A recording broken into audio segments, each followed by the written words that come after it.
no hope, you can still go. I never answer to no, man, I still go. El proceso del draft terminó con la ceremonia que se llevó estos días en el Barclays Center de Nueva York. El español Hugo González fue escogido en primera ronda del draft por los Boston Celtics. El resto de españoles no fueron escogidos y pelearán por contratos en la Summer League. Hacia el final del vídeo veremos para qué equipos jugarán en Las Vegas Ethan Almansa, Isaac Nugues y el Ndiaye. Repasemos el draft con la mayoría de selecciones y veamos qué franquicias a priori han hecho mejor trabajo. El claro ganador de la noche fue Cooper Flagg y los Dallas Mavericks. No había dudas, Coop era el número 1 de esta camada y Nico Harrison y Jason Kidd firmaron al exjugador de Duke. Tercer número 1 del draft que tendrán en plantilla los Mavs, junto a Anthony Davis y Kyrie Irving. Flagg no solo va a influir con su juego en pista, sino que ha desatado la locura fuera de las pistas, con interminables colas para hacerse con su camiseta. Un negocio redondo para los Mavericks. San Antonio Spurs cumplió con las expectativas, escogiendo a Dylan Harper con el pick número 2. Se habló de que quizás lo traspasasen, pero por lo visto San Antonio pidió un valor altísimo por ese pick. Los Spurs también se hicieron con el pick 14 con Carter Bryant, alero a la pivot muy interesante y con mucho potencial tanto en ataque como en defensa. Gran draft para el equipo de Víctor Wembanyama, que debe ser uno de los equipos que más progrese en la búsqueda del anillo en los próximos años.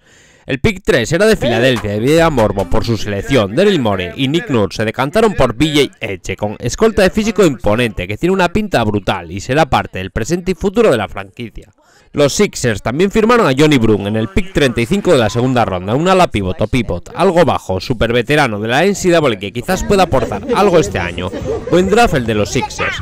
Charlotte con el pick 4 escogían a Con Canepel, en mi opinión un error tremendo, ni de lejos Canepel es el cuarto mejor jugador del draft ni el cuarto con mayor potencial. Pero en Hornets decidieron sumar mejor jugadores de rol que futuras estrellas, quizás hasta es buena la estrategia. Pero estando Trey Johnson o incluso Ace Bailey todavía sobre la mesa se me antoja demasiado conformista. Con el pick 29 firmaron a Liam McNeely y en segunda ronda lograron dos jugadores veteranos de la NCAA muy interesantes, Ryan Kalkbrenner y Zion James. No me gustó la elección 4, pero en conjunto los Hornets tuvieron un draft bastante potente y cubrieron bastantes necesidades. Aunque Canepel no sea un buen pick número 4, el chico es un gran tirador y quizás pueda aportar algo. Utah Jazz tenía el pick 5 y no dudó en escoger a Ace Bailey, el cual no se le vio demasiado contento por su próximo futuro. Los Jazz buscaron el mayor potencial, quizás salga mal o de manera excelente, eso solo lo dirá el tiempo, pero a priori Utah es uno de los grandes ganadores del draft, no solo por Bailey, sino que hicieron un gran movimiento para subir puestos desde el 21 al 18 y llevarse a Walter Clayton Jr. Me encanta esta selección, que llena de talento el puesto de base. John Tonje en el pick 53 fue su selección de segunda ronda, un tirador veterano bastante interesante. En el mock draft que publiqué hace unos días era el jugador que yo planteaba para los Jazz. Hay riesgo con Bailey, pero Utah debió tomarlo. Gran draft para los de Salt Lake City. Washington con el pick 6 firmó a Trey Johnson, era lo lógico para Wizards. Si Trey estaba todavía sobre la mesa debían seleccionarlo. Un anotador tremendo que además puede ser un manejador secundario. Con la salida de Poole va a encajar de lujo al lado de Pat Carrington. El pick que no me gustó fue el 21, con el que escogieron a Will Raleigh, un chico para mí muy sobrevalorado, por lo visto en Illinois. ¿Tiene potencial? Sí, pero quizás también lo veamos fuera de la NBA en 3 años, sin haber aportado nada. No es atlético, su tiro es bastante flojo y la defensa es pésima. Para mí era un jugador para volver a la NCAA, a seguir formándose. No, dar el salto a la NBA. Carne de la G-League seguro este año. Por la elección de Trey Johnson debe ser un buen draft para Washington, pero podría haber sido mucho mejor. New Orleans tenía el pick 7 con el que draftearon a Jeremiah Fias, apuesta potencial para los Pelicans, que también se movieron con un traspaso para subir del 23 al 13 para seleccionar a Derrick Queen, nueva apuesta arriesgada para las oficinas dirigidas por Joe Dumars, más cuando entregaron una primera ronda de 2026 sin protección. En unos años sabremos si Dumars se ha precipitado con sus elecciones y traspasos de este draft 2025. A mí la verdad me gustan bastante las apuestas de New Orleans, que además se hicieron con Mikael Pevay como su pick de segunda ronda. Jugador interesante que veremos si se asienta en la NBA. El pick 8 era de Brooklyn Nets, que tenían una noche de draft muy importante, con 5 primeras rondas y una segunda temprana. Con el pick 8 los Nets escogieron a Egor Demin, base ruso, de mucho tamaño y potencial. Era el jugador que yo planteé en mi mock draft hace unos días para los Nets. Buena apuesta a mi entender, pero después de eso no entendí en absoluto lo que hicieron con sus otras selecciones. Traoré en el 19, otro base. Drake Powell en el 22, un chico que podía haber logrado en el 26 o 27. Ben Saraf en el 26, otro base más. Y Danny Wolf en el 27. Un absoluto sin sentido lo de Brooklyn, que se convirtieron en el primer equipo en la historia en draftear 5 jugadores en la primera ronda, eligiendo 3 bases entre todos ellos. De los equipos del draft, para mí fue de los que peor se movió, no logrando subir en el draft como se preveía, y tampoco es que lo que se hayan llevado ilusione demasiado. Habrá que esperar para ver si funciona esta estrategia, pero para mí no pinta bien. El pick 9 era de Toronto, que escogieron a Colin Murray Boyles, a la pívot de 2 metros pelados, sin tiro exterior, que a mí tan arriba no me convence nada. Boyles tiene sus virtudes como pasador y defensivamente, pero dejar pasar a Kama Maloes para elegirle a él es cuanto menos arriesgado. Tampoco me encantó su elección de segunda ronda, Aliyah Martin, una escolta muy irregular, que eso sí, fue campeón de la NCAA con Florida Gators este año. Por cierto, que un día después del draft, el general manager de los Toronto Raptors por 13 años, el que formó el equipo campeón de la NBA, Masai Ujiri, abandonó Toronto. Muy mala señal para los Raptors, que para mí son el mayor perdedor de este draft. En el 10, Phoenix Suns sí escogieron a Kama Maloes, logrando un pívot con mucho futuro, que mínimo defensivamente va a ser muy bueno, y Ali Hoops va a bajar todos los que le pongan. Luego habrá que ver si evoluciona con su tiro. Ojo al retorno que han sacado los Suns del traspaso de Kevin Durant, Jalen Green, Dillon Brooks, Kama Maloes y Russell Fleming, al que seleccionaron en el pick 31.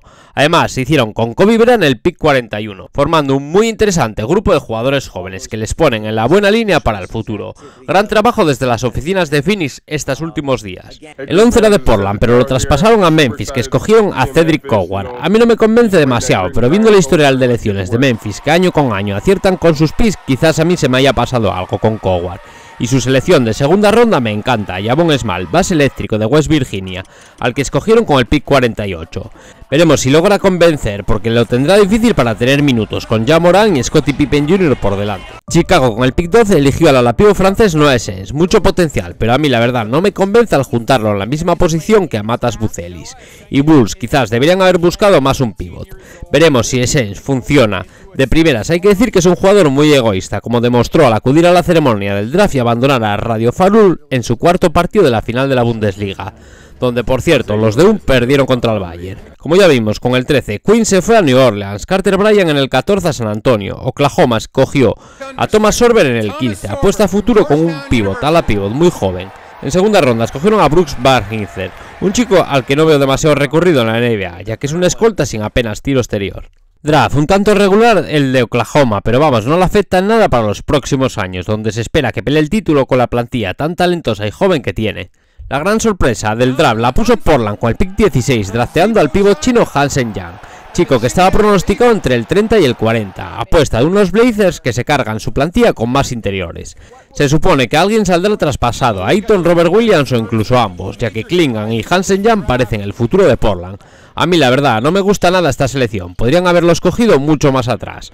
Eso sí, los Blazers van a facturar muchísimo dinero a raíz de esta elección, ya que se les abren las puertas del enorme mercado del país asiático. Veremos si llega al rendimiento en la pista de Hansen Yang. El 17 de Minnesota sirvió para hacerse con el pívot francés Joan Beringer. Yo no soy muy fan de él y creo que poco va a aportar este próximo año. Tampoco espero una evolución en su juego más que poner bloqueos, alley hoops y algunos tapones. En la Liga Adriática llamó la atención por su físico, pero ahora en la NBA va a ser uno más y con pocos recursos cerca del aro. Veo complicado que vaya a ser una gran elección.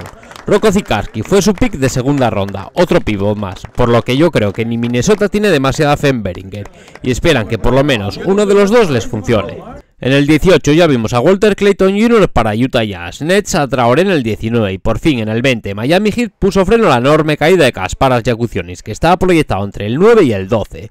Buen valor que sacan los Heat justo en el puesto que más falta les hace, el de base. Veremos hasta dónde puede llegar a ser de buena la carrera de Kasparas Giannis, que tiene mucho potencial ofensivo, pero también dudas en su toma de decisiones y defensa. En teoría, buen draft para Miami Heat.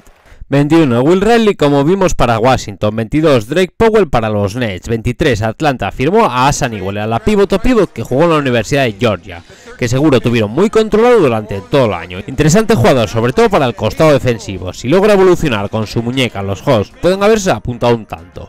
El que para mí sí se apuntó un tanto seguro fueron los Sacramento Kings, que traspasaron con Oklahoma para draftear a Nick Clifford, alero súper interesante que cayó más de lo esperado. Clifford, con 23 años, seguro les dará minutos de calidad desde el banquillo, al igual que Maxime Reynaud, que se fue de la primera ronda cayendo hasta el pick 42. Muy buen draft el de Sacramento, que apenas tenían opciones de llevarse talento, pero logró dos muy interesantes. El 25 Orlando sirvió para escoger a Jace Richardson, base muy pequeñito, que genera dudas por su físico, muy al estilo Robert Dillingham. pero como el base de los Timberwolves está cargado de talento anotador, puede venir bien para suplir la marcha de Cole Anthony a Memphis en el traspaso de Desmond Bane, anotador exterior para la segunda unidad.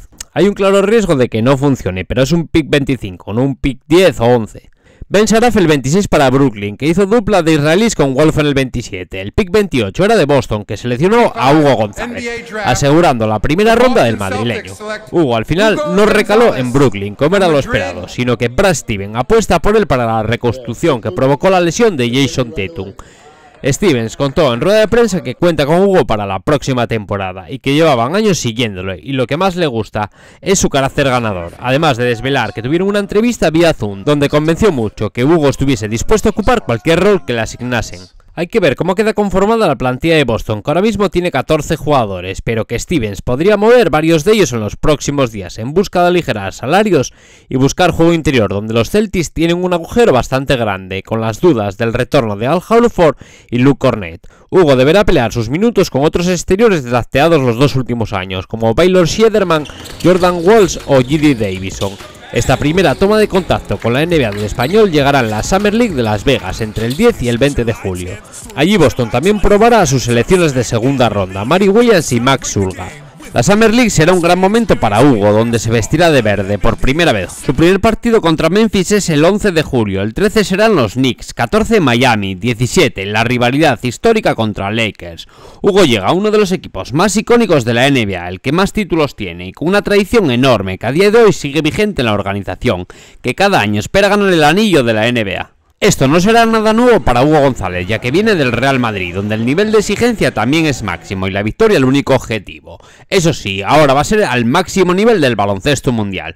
Tiempo para empezar un nuevo camino, primero convenciendo a Joe Mazzulla en Las Vegas para tener oportunidades con el primer equipo y no tener que pasar largas temporadas en la G-League, que sería lo lógico pensar qué es lo que sucederá este primer año, como le pasó a Santi Aldama o al 60% de todos los rookies. Para mí, muy buen draft de los Celtics, que pueden haber logrado en Hugo González un gran 3&D futuro y quién sabe si algo más, y a Mari Williams se antoja una gran elección en la segunda ronda. Como vimos, Liam McNeely se fue al 29 a Charlotte. Los Ángeles Clippers sorprendieron escogiendo al suizo Conan Niederhauser con el último pick de primera ronda, pivot fuerte y veterano para suplir a Ivica Zubac con minutos desde la banca. En segunda ronda la cosa estuvo muy descafeinada con la cantidad de talento que retornó a la NCAA. El nivel no era el mejor y ojo, muchos de los más destacados terminaron como no drafteados. Luego veremos algunos de ellos. De lo más destacado de este segundo día del draft fue que Los Ángeles Lakers se hicieron con Adu Ciero, escalando desde el pick 55 al 36. Muy bien Detroit al escoger a un tirador como Chad Lalien en el 37. O Indiana Pacers al hacerse con Cam Jones en el 38. Markovic se fue en el 47 a Milwaukee. Proctor con el 49 a Cleveland, donde puede tener buen futuro si logra sentarse. Y después muchos picks extraños como Mohamed Diarra a los Knicks, Tylon Peter a Indiana, Salum Niang o Yasmani Mack que cerraron la segunda ronda. Jugadores de un nivel bastante flojo, mientras gente de verdadero talento como R.J. Lewis salían rumbo a Utah Jazz con contrato de doble día. Mark Sears firmaba por Milwaukee, Brad Golding lo hacía con Miami Heat, Hunter Sallis con Filadelfia, Eric Dixon con los Lakers. De esto se habla todos los años, que hay jugadores que prefieren que no les escojan en segunda ronda y ser ellos los que decidan su destino. Entre los españoles de segunda ronda ninguno logró ser drafteado, pero los tres sí lograron contratos con las franquicias. El que salió mejor parado por ahora es John Elliott Ndiaye, que alcanzó un acuerdo con Atlanta Hawks para un contrato two-way. Isaac Nogues firmó con Sacramento Kings un contrato Exhibit 10, por lo que será parte de la plantilla que juegue en la Summer League de Las Vegas, y allí buscará convencer y que ese contrato se transforme en uno de doble vía. Ethan Almanza estará en la misma situación pero con los Philadelphia 76ers, con los que jugará en la Summer League, buscando destacar. Parece que sí perjudicó y mucho a Ethan esa información de que fue suspendido por un control antidopaje en Australia en diciembre, ya que Ethan estaba invitado en la Green Room de segunda ronda y fue el único que resultó como no drafteado. Un palo bastante grande para el murciano que debe servirle para ir a por todas en Las Vegas entre el 10 y el 20 de julio. Seguro que dedico un vídeo previo a la Summer League, como ya hice el año pasado. Esto fue lo que dieron las noches del draft. La verdad, una ceremonia que resulta demasiado larga y que debe cambiar diferentes aspectos, como la actualización de los traspasos, algunos que hacía días ya se conocían y siguen poniendo a los chicos gorras con las que por el momento no jugarán. ¿Qué opináis vosotros del futuro de Hugo González? ¿Logrará triunfar en Boston y el resto de españoles podrán lograr contrato y asentarse en la NBA? este próximo año, os leo en comentarios. Si llegasteis hasta aquí, pediros que deis un gran like para que YouTube dé más difusión tanto al vídeo como al canal. Os animo a suscribiros si no lo estáis. Y también podéis colaborar haciéndoos miembros del canal. Gracias por vuestro tiempo y un saludo.